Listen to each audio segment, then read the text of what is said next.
Let us determine some more elements of the local stiffness matrix of the beam element.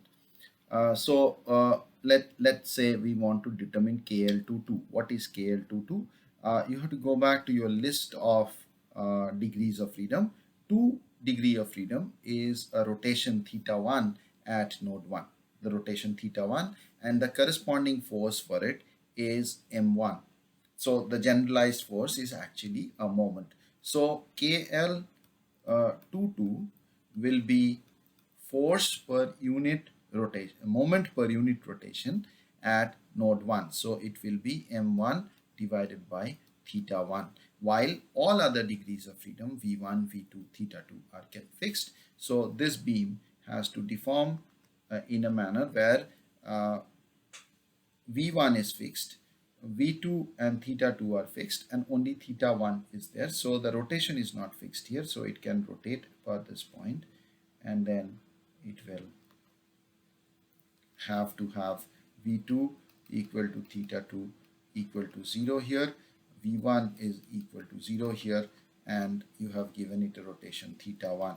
So for getting into this shape, what is the moment m1 that is needed at this point will give you KL22.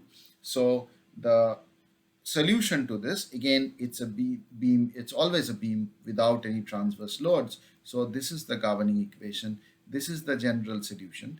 And now to determine KL22, what you have to apply is V at XL is equal to 0, theta at V at XL equal to 0 is equal to 0, theta at 0 is equal to theta 1, and then dV dx at XL and V at XL equal to L are both equal to 0. So these set of boundary conditions will give you KL22. You plug those into this equation, find the constants C1 to C4, and then finally the ratio M1 by theta 1 will give you KL22.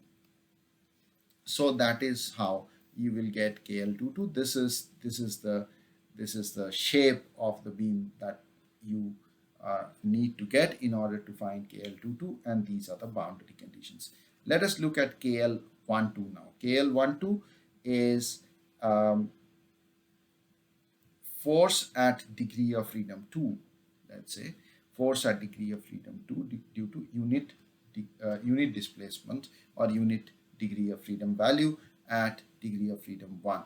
So at degree of freedom 1 you have this is the degree of freedom 1, and force at degree of freedom 2 is actually the moment m1.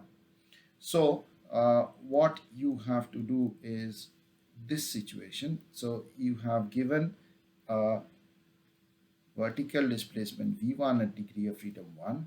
To do that, you need a moment m1 to hold the slope equal to 0, because here v1 is there but theta 1 is equal to 0, and here both v2 and theta 2 have to be equal to 0. So the boundary conditions now will be theta equal to 0, theta at 0 is equal to 0, v and theta both at L equal to 0, and then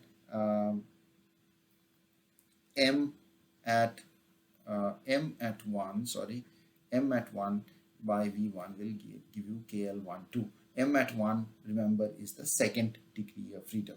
You could have done it the other way around. You could have tried to find KL21 and it would be the same value because the stiffness matrix is symmetric. Lastly, let us look at KL13. So 3 is, so at 1, the degree of freedom, at degree of freedom 1, the force is F1. It's a shear force F1, and degree of freedom 3, the displacement is V2. So what you are asking now is V1 theta 1 are 0, theta 2 is 0, so it deforms it has to deform in this manner. This is your V2. To hold it in this position, what is the reaction force F1 necessary here? And then F1 by V2 will give you KL13. Again, the boundary conditions would be at 0, both V and theta are 0. At L, only theta is 0, whereas V is equal to some value, let's say V2.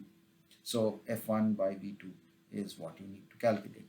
So this is, so again, you put these boundary conditions into this solution, find C1 to C4, and then you can, in the manner in which we have got KL11, you can find KL13, 12, 22, etc. You can actually find all the components. But this is a tedious method, intuitive but tedious, and doing this, you can determine the entire stiffness matrix of this beam element. So this is the entire stiffness matrix of the beam element. You have to determine only the top half because it's guaranteed to be symmetric. So you don't need to do the lower triangular part. And this stiffness matrix, and these are your degrees of freedom, these are your forces. So the stiffness matrix KL times U equal to F is the equation of motion or equation of equilibrium of your individual beam element. For the super element, that is the entire structure made up of these beam elements, you of course have to assemble properly, remembering that there are 2 degrees of freedom per every node. You have to assemble properly to get the entire stiffness matrix of the super element or the whole structure. Now we will do a couple of problems in the next lecture.